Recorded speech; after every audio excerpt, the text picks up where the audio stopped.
We kind of ended there a little, kind of a little ominous ending that we had there. It's kind of like the ending of Mark. So this is Luke's version of the empty tomb story. And, if you look at the first encounter with the empty tomb and compare it in the other Gospels, the details are always a little different. But all four Gospels all agree that it was women that were there. It was Jesus' female disciples that found the empty tomb in every case. It was these women who were the first evangelists. They were the first ones to share the good news of Christ, the first to report of the resurrection. What a great honor.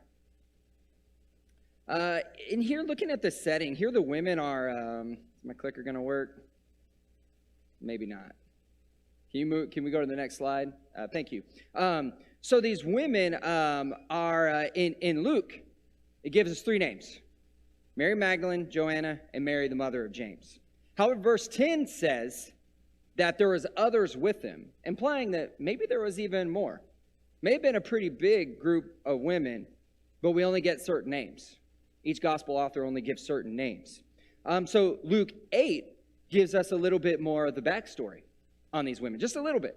So we know Mary Magdalene and Joanna, they were healed of evil spirits by Jesus.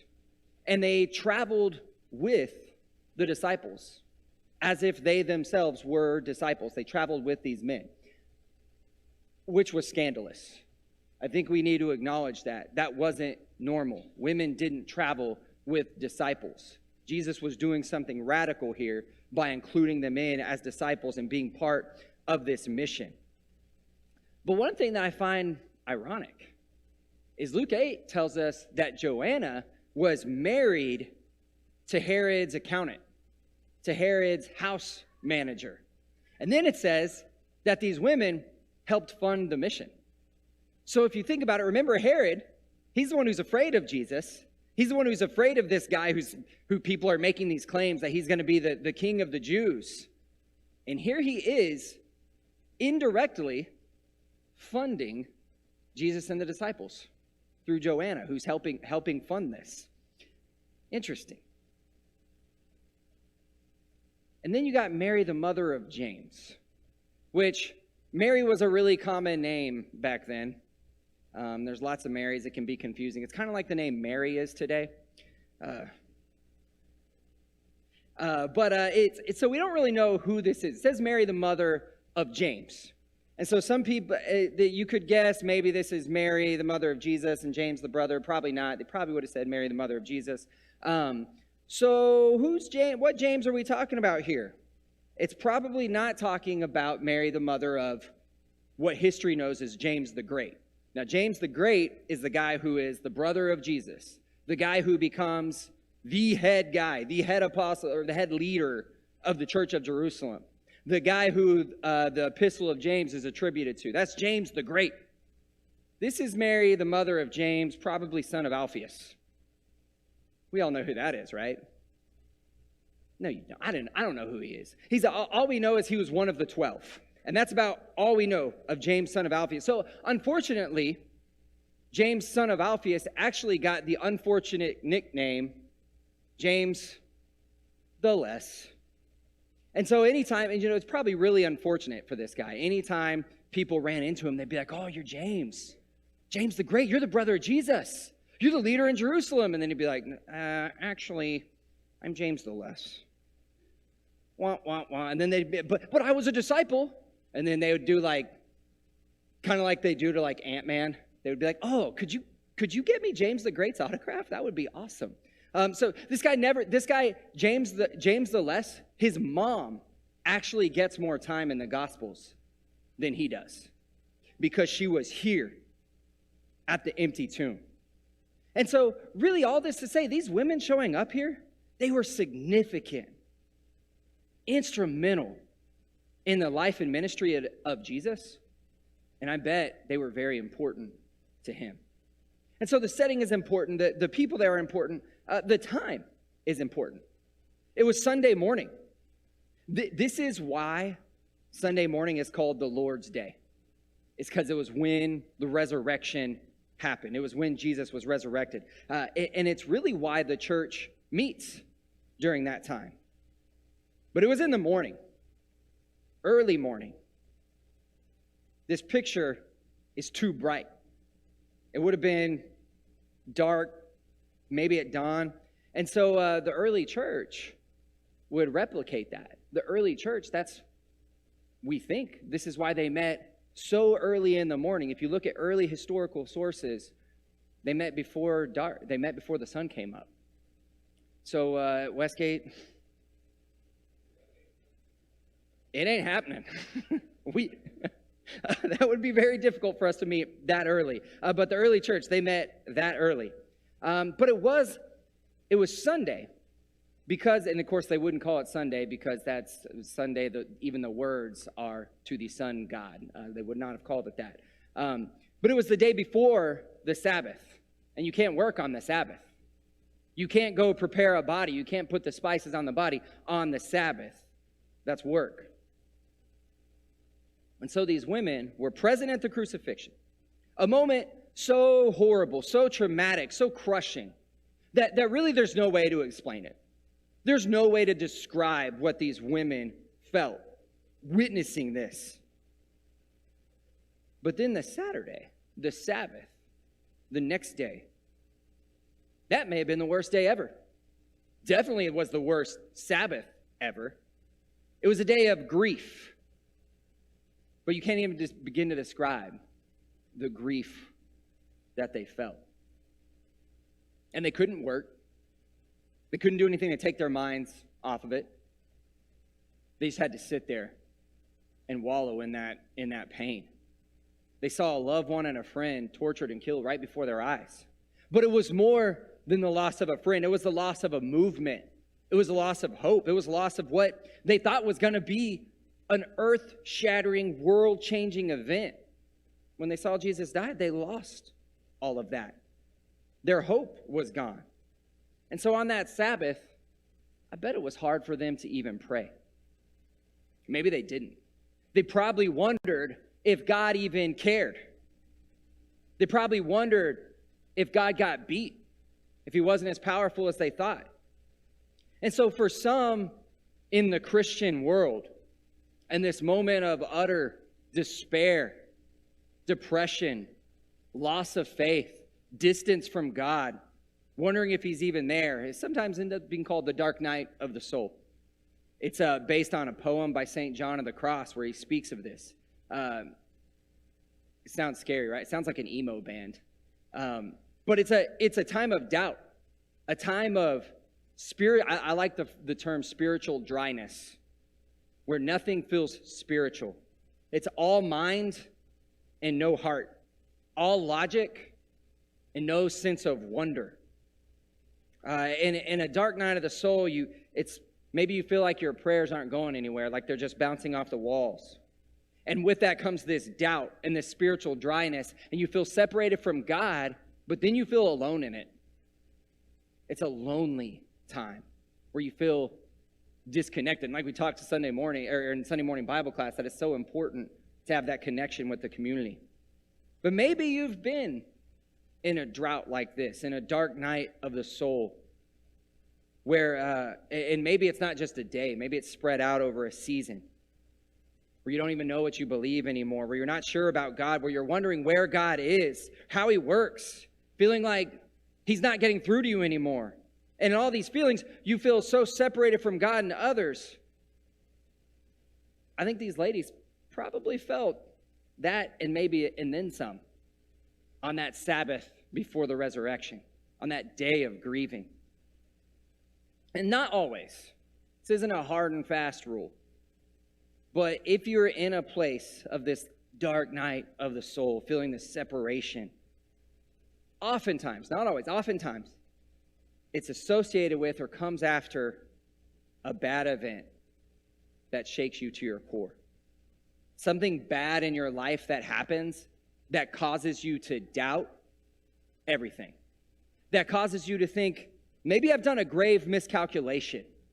Maybe my worldview is completely off. And so one I've seen a lot that might cause this is when there's a spiritual exemplar that you've kind of looked to that maybe shaped you when you see them have a moral failure? When there's maybe a minister or a Christian friend and you see, oh, they really messed up. I feel like I was lied to. What else was I lied to about? And you can kind of go down into this kind of dark area in your life. Or maybe sometimes it's from tragedy, where maybe there's this bad thing, a loss in your family or loss of a friend, where you think, that always happened to somebody else. These things don't happen to me. And when those things happen, you start recalculating everything and start second guessing everything. What else was I wrong about? What else do I not know about? So it's this time of unknowns and rethinking and re-guessing about everything and not knowing what you believe anymore and then feeling alone in that. It's a really difficult time to be in. And so I wonder if that's how they felt on the Sabbath, rethinking who is God. But then again, not a hard and fast rule about going through this dark night of the soul is that oftentimes it comes before a great revelation or a spiritual reawakening, maybe just a spiritual awakening. And it's in this retooling and reworking in this kind of dark place where maybe we let go of some of the things. Maybe we let go of the parts of God we were mistaken about. Because it's in this dark night of the soul and this separation where maybe you realize you've been putting up these bounds on God and who he is. You've kind of put God in a little bit of a box. And anyone who I've seen come out of this dark night of the soul, of this depressing, dark, lonely place, anyone who I've seen come out of it, they always come out realizing God is much bigger than they thought he was. And that is a good thing. It is a beautiful thing to realize I've shortchanged God. I've said he's something that he's not, and now I realize who God really is. He is much bigger than I have imagined. I have put way too many bounds on how he works. I've subjected him to way too many rules that he doesn't have to follow. God is bigger than I thought. And so for those of us that may be in this place, that is my prayer, that we realize God is more capable and his reach goes much further than we ever imagined. That's what happened to these ladies. That's what happened to these ladies at the empty tomb. They go there to mourn, but are shocked when they run into these two angels, these two messengers, additional witnesses to the resurrection of Christ. The biggest moment in history. And they go there and they don't see a body, but the angels, these messengers say, "Why do you seek the living among the dead?" And again, these ladies, their world is rocked because at this point they know something's different. Jesus' work apparently isn't done. The story isn't over. But it's kind of at a point of mystery. And they're again in the process of experiencing something so big, so profound, so powerful, that again they have to rethink everything that they ever felt or believed. God just keeps surprising them. He keeps breaking the boundaries that they put on him. Even the disciples are shocked at the idea of the resurrection. They knew he was big, but they didn't know he was that big. He was that powerful. And the angels remind them. They say, "Hey, remember he told you this. He told you that he would be resurrected." Implying that when he had some of these teachings that we see earlier in the Gospel of Luke, that these women were there. They were his disciples. They were being taught. They were being educated like the men were. And he says, "I told you this." And it's interesting because oftentimes you have to sit back and remember the past to make sense out of the present. They needed to remember Jesus' words from the past to make sense out of what's going on, to see the promise fulfilled. Sometimes God's words and actions make so much more sense in hindsight. Jesus says something or the Psalms say something and we don't know how to make sense of that until Jesus appears. That was a common thing that the New Testament evangelists and disciples did, is they said, hey, look at Psalms. You don't know how to make sense out of this, but if you look at it in the light of Jesus, this makes a lot of sense. And so the angels are saying, remember what he said, and that'll make sense out of your presence. So out of the present. So remembering what God has done is very important as we look to the future. And so these women, they go and they tell the disciples. But the disciples don't believe them. And it's not because they're sexist and they don't believe women. It's because it's hard to believe. The resurrection is hard to believe. It requires you to rethink and reorient everything you know about life and death, about what you've perceived, about the way you take in information, about spirituality, about who Jesus is, about who God is. It is a belief that reorients your worldview. It's a shocking story. But this is why belief in the resurrection changes you. And so the scripture that we read kind of ends on a cliffhanger. You know Jesus' body's gone, but you don't really know yet that he's been fully resurrected. We know how the story ends. We know soon they meet the resurrected Jesus. Soon all of their darkness and doubt turns to joy. Soon new view on life and death and the resurrected Jesus. Soon they are so convinced, they are so shaped, they are so changed that they themselves are willing to die for this cause. So when we look at this death to life experience of Christ, of his disciples, the death to life experience of us, I want you to take away a few things here. The journey of faith, the journey to faith, it's a difficult one. It has ups and downs. It has dark moments. But it's a beautiful one. In the journey of faith, there will be hurt feelings. There will be pain. There will be doubt. There will be loss. There will be a breaking of pride. But God will keep surprising us. He will keep breaking the boundaries that we put on him, and that's a good thing.